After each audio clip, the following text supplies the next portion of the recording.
On the colony ship, Missy lied still while the battle went on around her. She sat quietly and thought of all the Doctor had said to her.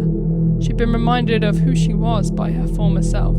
There was such conflict in her mind that was right. What was right? What was wrong? She no longer knew. She felt the energy of her final incarnation leave her. Was this death, she thought? No.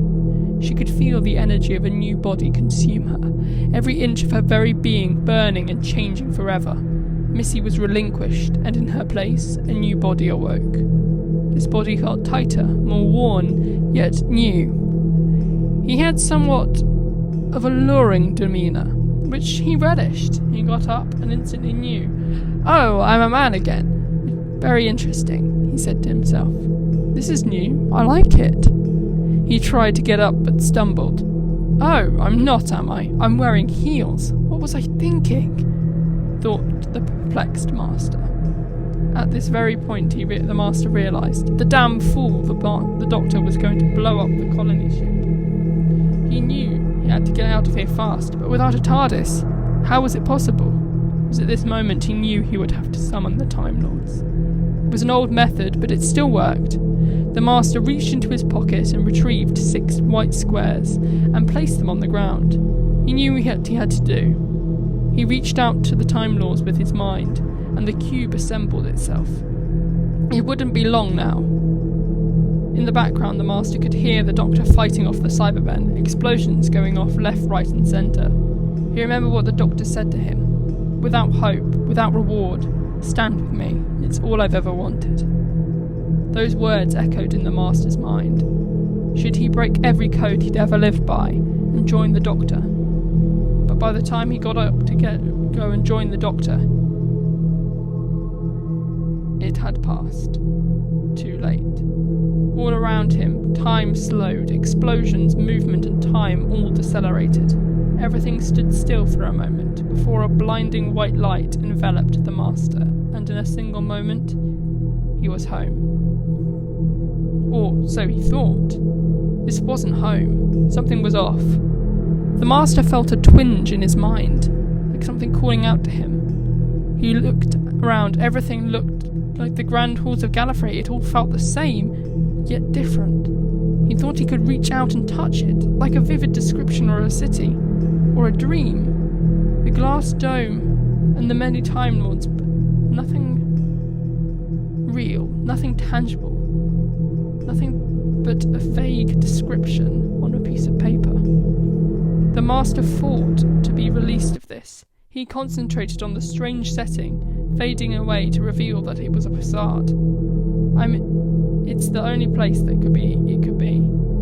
He was left alone in the white void. He realised this. It was the Matrix. The master was lost. He had no idea what to do next. "Oh, is that how this works? I call you and you trap me in a void. Could you not at least let me get changed? This outfit is far too sensible, and the corset is far too tight. I need something bold and maniacal," proclaimed the master into an empty void. Suddenly, the plum-purple governess outfit the master had been wearing faded away and became something the master much more approved of. A deep purple overcoat, with striped trousers and a matching waistcoat, along with a stubby brown boots and rich brown socks, along with a deep blue shirt, which culminated in a look that made him look like a textbook cartoon villain. "Ah, yes," said the master. "This is much better. Now, who are you and why have you brought me here? Why not show your face? Are you scared I might kill you?" The master smiled maliciously. A voice boomed through the Matrix. "You have been allowed to live for one reason." "Don't tell me. You want me to do your bidding. Well, I'm sorry. I'm not much of a bidding type person, so if you don't mind, I'll see myself out," replied the master, looking all around, not really knowing where to speak. "Wait! The Doctor," the voice proclaimed. "The Doctor? Tell me more," the master inquired. A group of Gallifreyans on the outskirts discovered a forbidden secret. "What kind of forbidden secret?" asked the master. "The child." "The child?" scoffed the master. "What's that supposed to mean?" Then an image of a child standing still and alone, abandoned, projected into his mind. All the while, the voices of the long-dead Time Lords echoed in his mind. The timeless child, the abandoned orphan, Tecteun. What does it all mean, the Master inquired. And what has this got to do with the Doctor? The Doctor has a secret hidden even from herself, boomed the voice. Ooh, she's a she now. About time. Someone should warn her.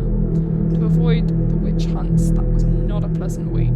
Well, to be fair, I am a bit of a witch, but, they didn't need to be so insulting. If they hadn't been, I might not have burned their entire village to the ground. The Doctor has a secret. Yes, the Doctor has many secrets. She's a woman of mystery, I get it. But what's so special about this one? Snapped the Master. The secret is most grave of them all. The secret of the timeless child. The voice told the Master. Go on, the Master replied. I cannot speak this, but the truth is hidden subconsciously in your mind. I only need unlock it, the voice explained. Suddenly the Master felt the pain of 1,000 deaths ringing through his body. The image of the child, the truth of Gallifrey, the lies, the manipulation, and the ultimate truth. He saw the Doctor at the centre of it all, the very epicenter of Gallifreyan society. She was the child. She was everything the Master wanted and more. And she was ultimately responsible for his creation. This drove the Master insane, more insane than he'd ever been in his entire life. He felt pure fury run through his veins. He felt the power of 1,000,000 nuclear warheads take him over. Not long after, but above the planet, he could see what he'd done. Gallifrey, nuked, pulverized, all of the above. And he saw that it was good. Gallifrey, the planet that he had once admired. Despite it all, he still felt pride for his old home. But now he despised the name at its centre, the very name that caused him pain everlasting. This was the name of the Doctor. Yes, thank you for watching, and if you enjoyed this video, why not consider subscribing down below to the official Ruby and Espresso YouTube channel.